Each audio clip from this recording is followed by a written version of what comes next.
Hey y'all, my name is Priscilla and welcome back to my channel Bookie Charm. For today's video, I'm going to be wrapping up and letting you know if I actually read my anticipated reads from this past year.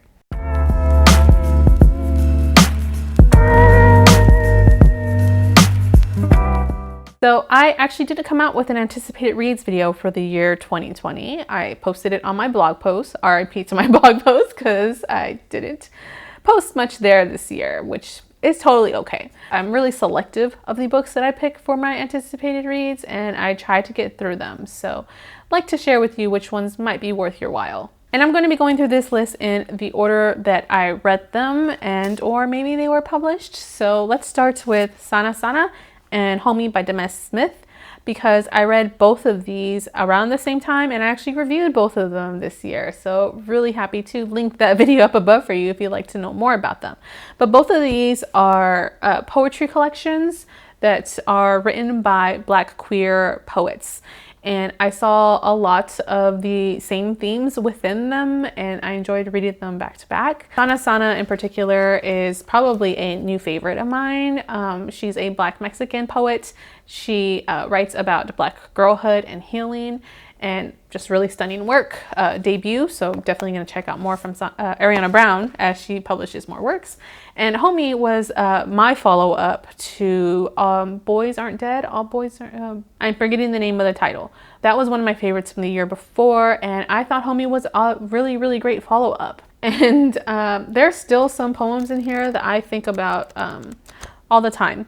And another great work. Check out that video for my full review. Then we have Love Sugar Magic, A Mixture of Mischief, which is book 3 in the Love Sugar Magic series written by Meriano. This is of course a middle grade series about a family of cocinera brujas from Texas, and I loved it. I thought it was a wonderful conclusion to the series. A villain arises, the stakes are a bit higher, and we learn more about the family. If I had a critique of this, I feel like one of the sisters, the twins, actually weren't in this book enough. I would have liked to have seen more of them, but I loved seeing Leo come into her powers and face up against a villain. But this is one of my favorites. Middle grades of the year and definitely one of my favorite fantasies of the year. Then next up I have a book that I actually didn't talk about much. I have How to Be Fine, which is written by Jolenta, Greenberg and Kristen, Meinzer. This is a nonfiction book about self-help book. It's kind of like meta book because it's a self-help book about reading other self-help books, and it has this subtitle of What We Learned from Living by the Rules of 50 Self-Help Books. And this is a book I picked up because I listened to their podcast, By the Book, and I'm very familiar with the books that they've read and the experiences they had while living by those books. So I wanted to read this as sort of a follow-up, as a reflection on all of those books, the best, the good, the bad, and what they took most about reading all these self-help books. So with that, I'll say I got something from this book, but I didn't think it was written very well. I felt like I got on with it because I could actually hear, I was reading it with their voices. Like I could hear their voices in my head, being so familiar with their podcast. But overall, I thought it was okay.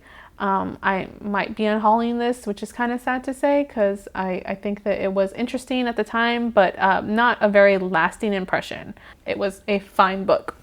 Then we have, of course, Selena, which is the Queen of Tejano, which is written by Sylvia Lopez and illustrated by Paola Escobar. This is one of my favorite picture books now. I've also talked about this at length in my Latinx picture books video, which I'll link up above for you. And I thought this was a stunning biography nonfiction picture book about, of course, Selena. And I think you should read this instead of watching the Selena Netflix series. Like, no shade, but kind of shade. This was so good. And this, I think, is what a biography should be about, centering on Selena and telling her story with really intricate, detailed panels of pictures and pages, and being really respectful about her death and how this centers on her legacy. And I thought that was great. I love learning more about Selena. I love Selena so much, and I think that this is a great addition to biography picture book lovers out there. And then I tried to read the Subtweet by Vivek, Shraya. This was a book that was sort of out of my wheelhouse because it's a story that I picked up because I really enjoyed Vivek Shraya's poetry collection, How to Be Afraid of Men. I'm Afraid of Men. That was one of my favorites from the previous year. And this is a book that is so niche. It's about artistry and internet feuds and friendships and disgruntled friendships, relationships. And I just could not care. I could not find the will to care. And it was really disappointing because I was really interested in seeing what Shraya could do in a fiction work. I ended up DNFing it, so I can't say too much. I don't remember getting too far into it, and this was pretty early on in the year, but just was not the book for me. Then I read probably my most anticipated book, which was Mexican Gothic by Sylvia Moreno-Garcia. This is Moreno-Garcia's most recent release this past year. It is Gothic horror, and it follows a Mexican socialite as she encounters a very strange eugenist white family in Mexico. I thought it was so good. It is very slow paced, it's slow burn, and things really ramp up at the end. And I think that because of that pacing, it could lose a lot of people, but I thought it was just really great. That pacing did sort of get to me and wear on me a bit, so it wasn't necessarily like a 5-star read by any means. But I do think about this book a lot. I do think that she did some really interesting things placing this in Mexico with the villains and the motivations in this story.